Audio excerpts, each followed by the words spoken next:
ఒకసారి AdSense verification అయిపోతే చాలా ఇంకా లైఫ్ టైంలో ఇంకేం చేయాల్సిన పని లేదా? మనకి ఎవ్రీ మంత్ రెవెన్యూ వస్తుందా? మంచి క్వశ్చన్ అండి ఇది. యాక్చువల్గా నాకు వీడియో చేయాలన్న ఆలోచన కూడా రాలేదు, బట్ మంచి క్వశ్చన్ అడిగారు.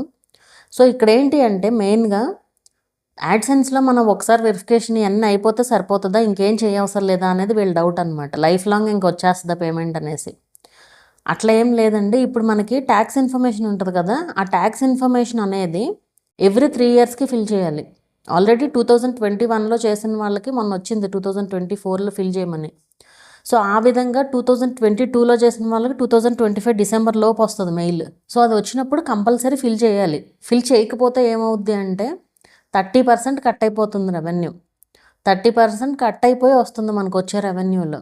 సో మీరు అది కేర్ఫుల్గా చూసుకోవాలి. మీకు మెయిల్ వస్తుంది, యాడ్సెన్స్లో కూడా చూపిస్తుంది రెడ్ కలర్లో, ఫిల్ చేయండి అని చంపు తింటూ ఉంటుంది.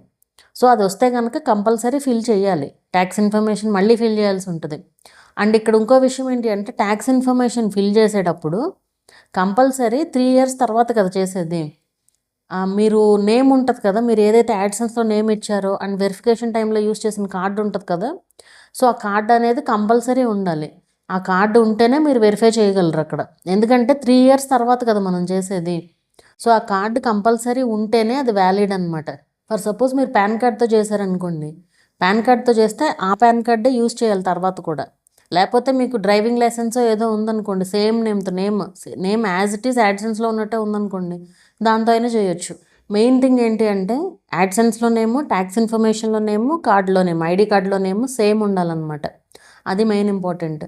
అండ్ ఇక్కడ ఒక డౌట్ వస్తుంది కొంతమందికి. ఇప్పుడు అమ్మాయిలకి పెళ్ళి అవ్వకముందు వాళ్ళు పాన్ కార్డ్ పెట్టుకున్నారు, అయిపోయింది, అది వెరిఫికేషన్ అయిపోయింది. తర్వాత మ్యారేజ్ అయ్యి పాన్ కార్డ్లో నేమ్ చేంజ్ చేసుకోవాల్సి వచ్చింది అనుకోండి ఫర్ సపోజ్. దానికి మళ్ళీ మనకు ఒక ప్రాసెస్ ఉంటుంది. మనం నేమ్ చేంజ్ చేసుకోవచ్చు.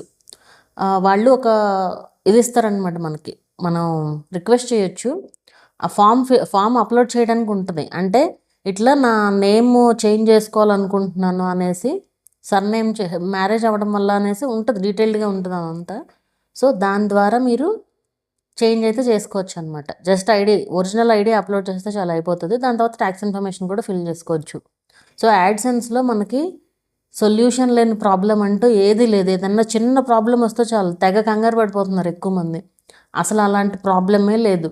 అసలు కంగారు పడాల్సిన పని లేదు. ముందు ఆలోచించండి. ఇప్పుడు ఐడెంటిటీ వెరిఫికేషన్ విషయంలోనే చెప్తాను.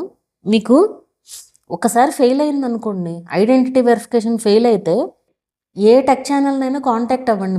మీకు ఎవరు నచ్చితే వాళ్ళని కాంటాక్ట్ అవ్వండి ఫస్ట్. ఇలా ఫెయిల్ అయ్యింది, ఏం చేయాలి? వాళ్ళు ఏదో ఒక సలహా ఇస్తారు కదా. అంటే ఇప్పుడు నేనైతే ఏం చేస్తానంటే వాళ్ళని ఫస్ట్ కార్డు పంపిమని అడుగుతాం. వాళ్ళు ఏం కార్డు అప్లోడ్ చేస్తారు, అది ఒరిజినల్ కార్డు అయితేనే అవుతుంది వెరిఫికేషన్. లేదంటే ఒరిజినల్ కార్డు అయినా కానీ ఫొటోస్ నీట్గా తీయాలి. ఫొటోస్ తీయపోతే సరిగ్గా అవ్వదు. అండ్ నేమ్ మ్యాచ్ అవ్వాలి. ఇవన్నీ నేను ఒకసారి స్క్రీన్ షాట్స్ అడిగి పెట్టి చెప్తాను, ఓకే ఇలా చేయండి అలా చేయండి అనేసి. బట్ అలా కాకుండా 3 టైమ్స్ అయిపోయిన తర్వాత వచ్చేవాళ్ళు ఎక్కువ మంది ఉన్నారు. అసలు మీరు ఒకసారి ఫెయిల్ అయిందంటే ఆగాలి కదా. కొంతమంది ఏమో అక్కడ క్లియర్గా ఆధార్ కార్డ్స్ నాట్ యాక్సెప్టెడ్ అని రెడ్ కలర్లో రాస్తారు. ఆధార్ కార్డు అప్లోడ్ చేసి 3 సార్లు ఫెయిల్ చేసుకున్న వాళ్ళు కూడా ఉన్నారు. సో మీరు ఒకసారి ఫెయిల్ అయిందంటే ఆరాంగా ఆగండి. 3 ఛాన్సెసే కదా ఉండేది అక్కడ. సో అదనమాట. సో మనకి ఈ విషయానికి వచ్చేసరికి లైఫ్ టైం కాదండి, ఎవ్రీ 3 ఇయర్స్కి మనం ట్యాక్స్ ఇన్ఫర్మేషన్ అనేది ఫిల్ చేయాలి. సో మీ కార్డ్స్ అవి కూడా కేర్ఫుల్గా ఉంచుకోవాలి. అండ్ కొంతమంది ఐడి వెరిఫికేషన్ టైంలో ఏం కార్డు ఇచ్చారంటే కూడా తెలియదు చాలామందికి. సో అవన్నీ మీరు గుర్తుపెట్టుకోవాలి. మీ ఛానల్ గురించి మీకే గుర్తు లేకపోతే ఎవరికి గుర్తుంటుంది చెప్పండి. సో అది మీకు అర్థమైందని అనుకుంటున్నాను. ఈ విషయంలో ఇంకేమైనా డౌట్స్ ఉంటే కనుక అడగండి, చెప్తాను.